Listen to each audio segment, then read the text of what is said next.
গত শুক্রবারে অন্তর্বর্তী সরকারের কোনো পূর্ব ডিক্লারেশন ছাড়াই প্রায় 100টি পণ্যের উপরে নতুন করে কর আরোপ করা হয় এবং শনিবার থেকেই সেটি কার্যকর হয়।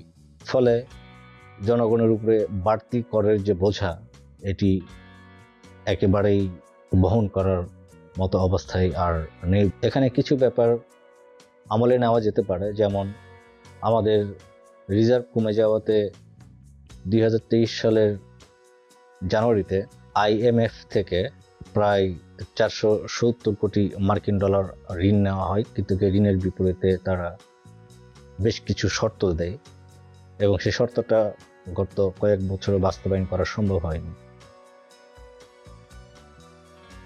সম্ভবত আমাদের কর আদায়ে ধস নেমেছে এ ধরনের ব্যাপার থেকেই, এবং IMF-এর দেওয়া শর্তগুলো মানার জন্যেই হঠাৎ করে এই নতুন করে কর আরোপ করা হয়েছে বলে সংবাদপত্র থেকে জানা যায় ব্যাপারটি তাই। এবং নতুন করে বাংলাদেশ গভর্নমেন্ট আরও 1 বিলিয়ন ঋণ চেয়েছে IMF-এর কাছে, এবং সেটি পাওয়ার জন্যই সম্ভবত সরকারের কর্তা ব্যক্তিরা নতুন করে কর আরোপের ব্যাপারটা করেছে। এই নতুন করে কর আরোপের ফলে যেসব পণ্যের দাম বেড়ে যাচ্ছে নিত্য প্রয়োজনীয়, এবং শুধু বেড়ে যাচ্ছে নয়, অলরেডি বেড়ে গিয়েছে, সেগুলো মোটামুটি মানুষের প্রচণ্ড প্রয়োজনীয় নিত্য প্রয়োজনীয় পণ্য, যেগুলো মানুষের লাগবেই। 100টি পণ্যের লিস্ট না বললেও কয়েকটা পণ্যের নাম বলা যেতে পারে, যেমন টক টাইম, ইন্টারনেট, ওষুধ, খাবার, ফলের রস, LP গ্যাস ইত্যাদি। এই পণ্যগুলোর দাম বাড়াতে মানুষের নাভিশ্বাস অবস্থা। গত জুন জুলাইয়ে বিগত সরকার পতনের পরে প্রথম 3 মাস দেশটা গুছিয়ে নিচ্ছে বা গুছিয়ে নেওয়া হচ্ছে অন্তর্বর্তীকালীন সরকার, এই আশাতেই জনগণেরা ছিল। কিন্তু যত দিন বেড়েছে, জুন জুলাই প্রায় 6-7 মাস হয়ে গেল, এখন দিন দিন আমরা ঠিক বুঝে উঠতে পারছি না যে কি ঘটছে। আমাদের উন্নয়নের দৃশ্যমান তেমন কিছু আমাদের চোখে পড়ছে না, বরং তখন যা কিছু দাম ছিল, গুটি কয়েক জিনিস যেমন পেঁয়াজ, আলু, এইসব, আদা, রসুন, এই জিনিসগুলো তো মানুষ তো আর খাবারের রান্নার জন্য ব্যবহার করে। এই দেখার মতো এই কয়েকটা জিনিসের দাম ছাড়া বাকি সবগুলো যেমন ছিল তেমনই, এবং বরং সেগুলো আরও বেড়ে গেল। মানুষের কাছে সবচাইতে বেশি কষ্টকর যে ব্যাপারটা ছিল মূল্যবৃদ্ধি। মানুষের কাছে যে ব্যাপারটি সবচাইতে বেশি অস্বস্তিকর ছিল সেটি হচ্ছে দ্রব্যমূল্য, যেটি বিগত সরকার লাগাম টেনে ধরতে পারেনি এবং হু হু করে বেড়েছে, এবং তার শেষ পরিণতি বা শেষ পেরেকটা মনে হয় গত শুক্রবারে ঠুকে দেওয়া হলো। সাধারণ জনগণ আশায় ছিল নতুন সরকার আসার পরে সব কিছু সহনীয় পর্যায়ে আসবে এবং মানুষ শান্তিতে থাকবে, মানুষের ক্রয় ক্ষমতা বাড়বে, কিন্তু আসলে তেমন কিছুই আমরা দেখতে পাচ্ছি না। এভাবে কোনো পূর্ব ডিক্লারেশন ছাড়াই দ্রব্যমূল্যের দাম বাড়ানো, এবং সামনে আমাদের জাতীয় বাজেট যেটা আসবে, জুন জুলাইয়ের বাজেট, সেখানে এই দামটা আরও বেড়ে যাবে আমার ধারণা। দিন যাচ্ছে, মানুষের কষ্ট বাড়ছে, এই বাড়তি করের বোঝাটা মানুষের উপর চাপিয়ে সরকার তার অর্থের চাহিদা যে মেটানোর চেষ্টা করছে। বিগত সরকারের সময়ে হঠাৎ করে তেলের দাম 80 টাকা থেকে, অকটেনের দাম 80 টাকা থেকে 135 টাকা করা হয়। সংবাদপত্রে লেখালেখি শোরগোল পড়ে গেল চারিদিকে। কিছুদিন পরে 5 টাকা কমিয়ে 130 টাকা করা হলো। আর আমরা জনগণ, বাঙালি জাতি, আমরা এতেই সন্তুষ্ট হয়ে গেলাম এবং এতে অভ্যস্ত হয়ে গেলাম। 130 টাকা, 80 টাকার অকটেন আমরা 130 টাকায় কিনছি। সারা বিশ্বে যেখানে প্রতিদিন তেলের বা জ্বালানির দামটা অ্যাডজাস্ট করা হয়, আর বাংলাদেশে একবার বেড়ে গেলে সেটার কখনো অ্যাডজাস্ট করা হয় না, সেটা সেই অবস্থাতেই থাকে। সেটা তেল হোক আর জল হোক, সেই দামটা দিয়েই আমাদের কিনতে হয়। এই কথাটা বলার কারণটা হলো, মজার ব্যাপার হলো 2 দিন আগে সংবাদপত্রে দেখলাম খাবারের উপর যে অতিরিক্ত ভ্যাট বসানো হয়েছিল সেটা সরিয়ে নেওয়া হয়েছে এবং 5% ভ্যাটই থাকবে। মানে সেই তেলের 80 টাকা থেকে 135 টাকায় যাওয়া এবং 135 থেকে 130 টাকায় আসা, 5 টাকা কমানোর মতো ব্যাপার। নির্বাচিত সরকার আসলে সব কিছু ঠিক হয়ে যাবে, কিন্তু বেশিরভাগ মানুষই মনে করে যে কোনো কিছুই আসলে ঠিক হবে না। এই দেশে যেটা একবার যেটা শুরু হয়, যে ঘটনাটা শুরু হয়, যে আইনটা শুরু হয়, যে প্র্যাকটিসটা শুরু হয়, সেটা আর কখনোই কোনো সরকারই সেটা চেঞ্জ করে না, বরঞ্চ নতুন করে সেটার উপরে আরও ভর চাপিয়ে দেওয়া হয় আর কি। তো হুট করে দাম বাড়ানোটা, আইএমএফ থেকে যে অতিরিক্ত টাকাটুকু চাওয়া হয়েছে তার জন্যে এই অ্যাডজাস্টমেন্ট করাটা, ব্যাংকের সুদের হার অ্যাডজাস্ট করাটা ইত্যাদি ইত্যাদি, এই জিনিসগুলো এই মুহূর্তে প্রয়োজন ছিল না। কারণ মানুষের ক্রয় ক্ষমতা ওইভাবে এখনও বাড়েনি। বিশেষ করে সবাই তো সরকারি চাকরিজীবী নয়, বেশিরভাগই আমাদের দেশে বেসরকারি বা ব্যবসায়িক, কেউ ছোটোখাটো ব্যবসা করে, কেউ বড় ব্যবসায়িকদের কথা আলাদা। একটু সময় নিয়ে তারপর এটা করা উচিত ছিল। এই যে নতুন করে সব কিছুর দাম বাড়লো প্রায় 100টি পণ্যের মতো, এমনিতেই আমাদের দেশে মুদ্রাস্ফীতির পরিমাণ দিন দিন বাড়ছিল এবং এটা আরও বেড়ে অনেক গুণ হবে, টাকার মান কমবে।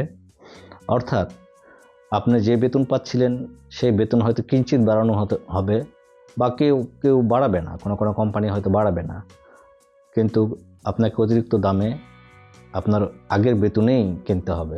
সো আপনি কুলায় উঠতে পারবেন না। আমার মনে হয় সব ধরনের জনগণের কাছ থেকে কর আদায় না করে, অর্থাৎ আপামর জনগণের কাছ থেকে, একজন রিক্সাওয়ালা থেকে শুরু করে সাধারণ দিন মজুর পর্যন্ত সবার কাছ থেকে কর আদায় না করে 3 নম্বরধারী যারা, তাদের কাছ থেকে তাদেরকে করের আওতায় এনে এবং সঠিকভাবে এই সেক্টরটা হ্যান্ডেল করে তাদের কাছ থেকে কর আদায় করে আইএমএফের শর্তটা আমরা অ্যাডজাস্ট করতে পারি। আইএমএফের শর্ত ছিল কর জিডিপির অনুপাত 0.5%, যেটা গত কয়েক মাসে অর্থাৎ জুন জুলাইয়ের আন্দোলনের পর থেকে বা দেশে যেই অবস্থাটার সৃষ্টি হয় তার থেকে এখন পর্যন্ত, অর্থাৎ গত সপ্তাহ পর্যন্ত তেমনভাবে কর আদায় হয়নি, সংবাদপত্রের মাধ্যমে জানা যায়। আর এটা হঠাৎ করে এসে এখন করটা বেড়ে কর জিডিপির যেই রেশিও সেটা হয়েছে 0.7%। এটা আপামর জনগণের কাছ থেকে নেওয়ার যে সহজ পন্থাটা, এখান থেকে সরে আসা উচিত বলেই আমি মনে করি। এবং অন্যান্যভাবে যারা বিলাসী বিভিন্ন পণ্য যারা আমদানি করে, যারা ব্যবহার করে, যারা বড় ধরনের করদাতা, তাদের কাছ থেকে সম্পূর্ণরূপে কর আদায় করে কিছু শ্রেণীর লোকদেরকে এই করের আওতার বাহিরে রাখা যেতে পারে। বর্তমান অন্তর্বর্তীকালীন সরকারের উপরে আমাদের আকাশ ছোঁয়া প্রত্যাশা ছিল। আমরা জানতে চাই না বিগত পতিত সরকার কত লোপাট করেছে, কত লক্ষ কোটি টাকা, কত হাজার কোটি টাকা তারা পাচার করেছে, এগুলো আমরা জানতে চাই না। আমরা জানি সব, আমরা যারা রাজনীতি সচেতন বা সাধারণ জনগণ সবই বুঝি, বাট আমাদের বলার কোনো রাস্তা ছিল না, আমাদের টু শব্দটি করার কোনো উপায় ছিল না। যেহেতু আমরা সব কিছু জানি এবং বুঝি, সেখানে লোপাট হয়েছে এটা না বোঝার কিছু নয়। সো কত লোপাট হয়েছে, কিভাবে লোপাট হয়েছে, এগুলো না করে, এদিকে নজর না দিয়ে যা লোপাট হওয়ার হয়েছে সেই ক্ষতিটা পূরণ করার দিকেই বর্তমান সরকারের অগ্রসর হওয়া উচিত বলে আমি মনে করি। এবং 3 নম্বরধারীদের করের আওতায় এনে সঠিকভাবে তাদের কাছ থেকে কর আদায় করে অতিরিক্ত যেই কর জিডিপির ব্যাপারটা, এটা অ্যাডজাস্ট করা উচিত। এই সরকারের কাছে আমাদের আর চাওয়া পাওয়ার কিছু নেই, কারণ আমরা দৃশ্যমান কিছুই দেখতে পাচ্ছি না। দিন যাচ্ছে, আমরা হতাশ। আগে যেমন ছিল এখনও মনে হয় তেমনই। এটা আসলে কত দুর্নীতি হয়েছে, কি দুর্নীতি হয়েছে, এগুলো আসলে আমাদের পেটের ভাত জোগাবে না। যা আমাদের পেটের ভাত জোগাবে, যা আমাদের দৈনন্দিন জীবনটাকে আরও সহজ করবে, বর্তমান সরকারকে সেদিকেই নজর দেওয়া উচিত। সংস্কারের নামে অযথা কালেক্ষেপণ করার কোনো প্রয়োজন নেই। যৌক্তিক সংস্কার যেসব সেক্টরে সংস্কার প্রয়োজন সেই সংস্কারগুলো করে নির্বাচন হোক বা না হোক সেটা অন্য কথা, এগুলো নিয়ে পরে কথা বলা যাবে, কারণ এটা সম্পূর্ণ ভিন্ন ব্যাপার।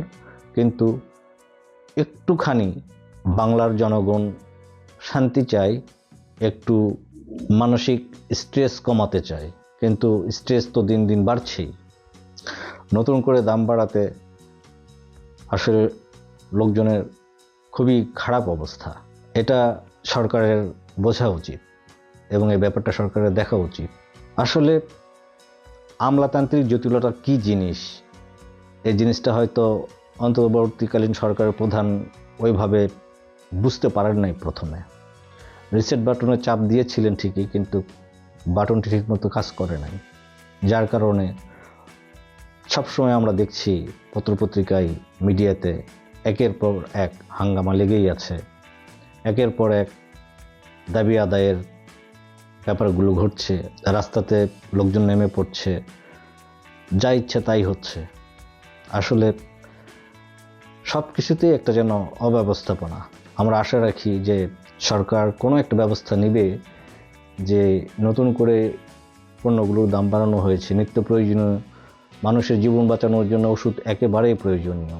এলপি গ্যাস, ঢাকায় পাইপলাইন গ্যাস আছে, সেটা আপনি ইচ্ছে মতো ব্যবহার করছেন, কিন্তু সারা বাংলাদেশের তো সিলিন্ডার গ্যাস ব্যবহার করছে।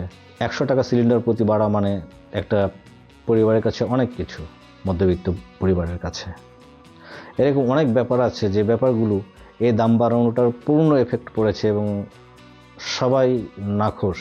অনেক ভেবে বিকল্প কোনো ব্যবস্থা নেওয়া যেত। আমরা জানি আমাদের রিজার্ভের অবস্থা খুব নাজুক, সেটা খুব স্লোলি আমাদের হ্যান্ডেল করতে হবে। এভাবে হুট করে সবচাইতে সহজ পন্থা যেটা, জনগণের উপর কর চাপিয়ে দিয়ে, করের বোঝা বাড়িয়ে দিয়ে টাকা আদায় করা, মানে ঘাড়ে হাত দিয়ে টাকা নেওয়াটা, এটা একেবারেই অমানবিক এবং যার ফলাফল বর্তমান সরকারের উপরে মানুষের অনাস্থা বেড়ে গেল এবং সুদূর প্রসারী এটার একটা নেগেটিভ ইম্প্যাক্ট সবার উপর পড়বে।